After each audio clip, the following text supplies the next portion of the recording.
Hey, hello, welcome back MBCT aspirants. Welcome to this new video, guys. So I was having a interaction with a lot of students, right?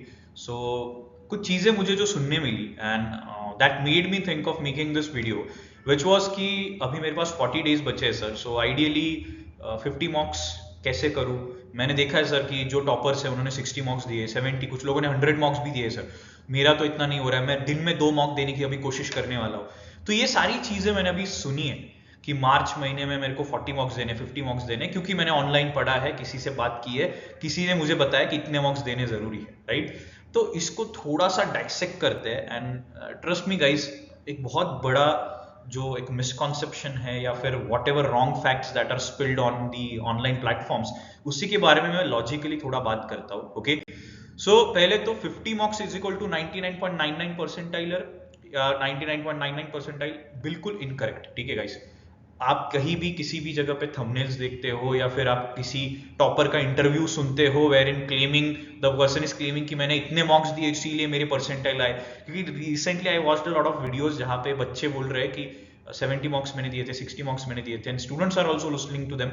तो guys ये एक बहुत ही बड़ा misconception है. तो इसको थोड़ा डिटेल में देखते हैं कि how much mocks are enough, कितने मॉक्स आपने आइडियली देने चाहिए, 50 मॉक्स किसने देने चाहिए. ठीक है, ये भी एक कैटेगरी हो सकती है. So misleading facts are I gave 50 mocks और इसीलिए मेरा जीबीएमएस हुआ या इसीलिए मैंने 99 लाए.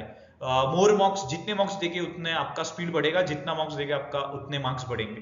Third is revenge मॉक्स. अभी रिवेंज मॉक एक बहुत इंपॉर्टेंट कॉन्सेप्ट होता है, ये आप में से बहुत लोग करते होंगे. फॉर एग्जाम्पल मैंने आज एक मॉक दिया और मुझे 100 मार्क्स आए. कल मैंने एक मॉक दिया, मेरे को 120 मार्क्स आए या 110 मार्क्स आए. परसों मैंने एक मॉक दिया और उसके बाद मेरे 70 मार्क्स आ गए सीधा, या 80 मार्क्स आ गए. मेरे को लगा यार ये हो ही नहीं सकता, 20-30 मार्क्स से मेरा स्कोर नीचे कैसे आ गया. तो अभी मैंने क्या किया, what I did was just to have that revenge कि नहीं मेरे को तो लाना ही है मार्क्स. मैं कंटिन्यू दिन में 2 मॉक्स देते गए, या फिर कल परसों 2-3 दिन कॉन्स्टेंटली मैंने मॉक्स देते. And I didn't look at exactly कि जो मॉक में मेरा स्कोर कम आया था उसका रीजन क्या था. मैंने वो मॉक छोड़ दी. आई वॉज लाइक यार ठीक है, एक आध मॉक में होता है, छोड़ दो, अभी मार्क्स वापस आ गए तो I am completely living into it. Guys आपको ये चीज समझनी होती है कि आपका स्लॉट कैसा भी हो सकता है. It can be like the one that you scored low score in. इसका मतलब हर एक मॉक के बाद आप रिवेंज मॉक के ऊपर मत जाओ कि मेरे को स्कोर लाना इसीलिए मैं मॉक दे रहा हूं. जो लोग स्कोर लाने के लिए, स्कोर बढ़ाने के लिए मॉक देते हैं, तो guys you are into a very wrong direction. ठीक है, तो आइडियली मॉक्स क्यों देनी चाहिए, कितनी देनी चाहिए, and some of the very interesting facts about mocks is कि पहले तो आप 2 से 3, जिन लोगों को ऑफकोर्स जीबीएमएस, सिम्स3 जैसे कॉलेजेस टारगेट कर रहे हो गाइस, तो मेरा सजेशन ये रहेगा कि आइडियली 2 से 3 अलग अलग प्लेटफॉर्म से मॉक्स दो. अभी आप बोलोगे ये क्या नया है, I am telling you the reason is हर एक मॉक का एक अपना एक पैटर्न होता है प्लेटफॉर्म का, राइट? सो आप जो भी मॉक दे रहे होगे एटलीस्ट 2 अलग अलग प्लेटफॉर्म से मॉक्स दो. उससे होता क्या है कि जब आपका एक पैटर्न चेंज हो जाता है तो बहुत बार देखो आपको लगेगा यार मैं एक्स मॉक दे रहा हूं तो मेरा स्कोर सही आ रहा है, जब मैं दूसरे मॉक पे शिफ्ट कर रहा हूं ना मेरा स्कोर धड़ाम से नीचे आ रहा है. इसका रीजन, या फिर ऊपर भी जा सकता है. इन शॉर्ट पैटर्न्स अलग होते हैं, so you should be able to understand all those patterns present. तो 2 से 3 अलग अलग प्लेटफॉर्म से मॉक्स दे दो, this will ideally really help you guys. Okay, then 30 mocks are enough guys. मेरे टाइम पे मैंने 23 या 24 मॉक्स दी थी only, trust.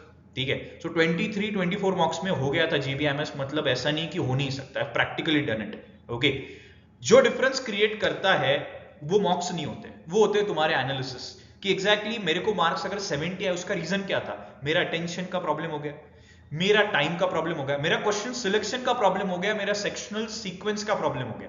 So you have to analyse each and every problem and then work over those areas guys. ठीक है, we still have 40 days. इस बार तो 2 attempt है गाइस. सो इन शॉर्ट हमें जल्दबाजी नहीं करनी इस बार.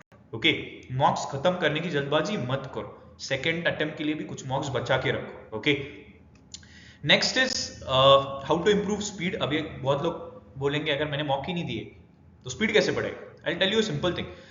जब आपको लगता है कि आपके पर्टिकुलर एरिया में जब एनालिसिस करते हो आपको समझता है कि मुझे ये 2-4 टॉपिक है जिसकी वजह से बहुत ज्यादा मेरा टाइम जा रहा है, मेरे पजल्स में बहुत टाइम जा रहा है, मेरा मे बी मैथ्स के अलजेब्रा में पार्ट टाइम जा रहा है, अरिथमेटिक में टाइम जा रहा है, वर्ड प्रॉब्लम्स में टाइम जा रहा है. तो in that case what you need to do is topic ले लो, उसके जो भी प्रॉब्लम एरियाज है वो क्लियर कर लो, और उसके बाद उसी के ऊपर टॉपिक बेस्ड टेस्ट आते हैं, time based test. Online lot of good competitive exam के, अलग अलग कॉम्पिटिटिव एग्जाम के प्लेटफॉर्म्स होते हैं. लेवल हमारी सीईटी की मॉडरेट है तो आप कोई भी प्लेटफॉर्म यूज कर सकते हो, उस प्लेटफॉर्म पर जाओ, टाइम बेस्ड टेस्ट ले लो, trust me guys, it will help you improve your speed, ठीक है। और सेक्शनल और टाइम बेस्ड टेस्ट पे ज्यादा फोकस करो। So ideally as I said, आप 2 दिन में 3 दिन में एक मॉक देते हो तो भी चलेगा, फिर भी आपके 20 ऑड मॉक्स हो जाएंगे, which is more than enough, 20-25 मॉक्स, ठीक है। Please don't run only behind मॉक्स, ये मेरा सजेशन रहेगा। फालतू के ज्ञान जो ऑनलाइन अवेलेबल होते हैं, डोंट टेक दोस्त, ठीक है। मैं आपको लॉजिकली बता रहा हूँ, अगर आप रोज मॉक दे रहे हो तो 2.5 घंटे की मॉक, 2-2.5 घंटे का एनालिसिस, अगर 5 घंटे इसमें ही जा रहे हो तो आप पढ़ोगे कब? और अगर पढ़ोगे नहीं तो आगे कैसे बढ़ोगे, राइट। सो इन शॉर्ट, वो जो प्रॉब्लम एरिया थे वो सॉर्ट कैसे हो गए? सो इन शॉर्ट, जब तक प्रॉब्लम एरिया सॉर्ट नहीं होते, you can't go ahead guys, है ना। So please take my suggestion, don't give daily mocks. Daily mocks किसने देने? जिनका सब कुछ डन है, they are already scoring 140 around score, 140-150 type score आ रहा है उनका मॉक्स में, और अभी उनको लग रहा है कि मुझे सिर्फ थोड़ा बेसिक कुछ चेंजेस चाहिए, उनको 2-3 घंटे of improvement is enough. But अगर आपका स्कोर 100, 120, 110 या उसके नीचे आ रहा है, तो देन गाइज आइडियली आप 2 से 3 दिन में एक मॉक दो, उससे ज्यादा नहीं। उससे बेटर टॉपिक और सेक्शनल पे फोकस करो। Okay, so that's all guys, that's all from today's video. Please make sure if you want to prepare, revision करवाना है तो you can join this crash course batch, ठीक है। इसमें पूरा इन डेप्थ सारी चीजें रिवाइज करवाई जाएगी, प्रॉपर इन डेप्थ सब चीजें डिटेल में डिस्कस की जाएगी। इन शॉर्ट, ट्रिक्स के ऊपर ज्यादा काम होगा, हर एक चैप्टर पे क्या इंपॉर्टेंट ट्रिक्स होती है जो आपको एग्जाम में लेके जानी होती है, उसके बारे में बात होगी। एंड सबसे इंपॉर्टेंट पार्ट, आपको अभी ये फाइनल फेज है जहां पे मेंटरशिप गाइडेंस की जरूरत होती है, तो दिस इज द बैच जहां पे आपको फुल फ्लेज्ड गाइडेंस मिलेगा from the GBIMS alums themselves। अगर आपको रजिस्टर करना है, दिए गए नंबर पे आप मैसेज कर सकते हो, व्हाट्सएप कर सकते हो, कॉल कर सकते हो। So that's all guys, stay tuned and let's do it for GBIMS, and if you have any doubts you can reach out to us. All the best guys.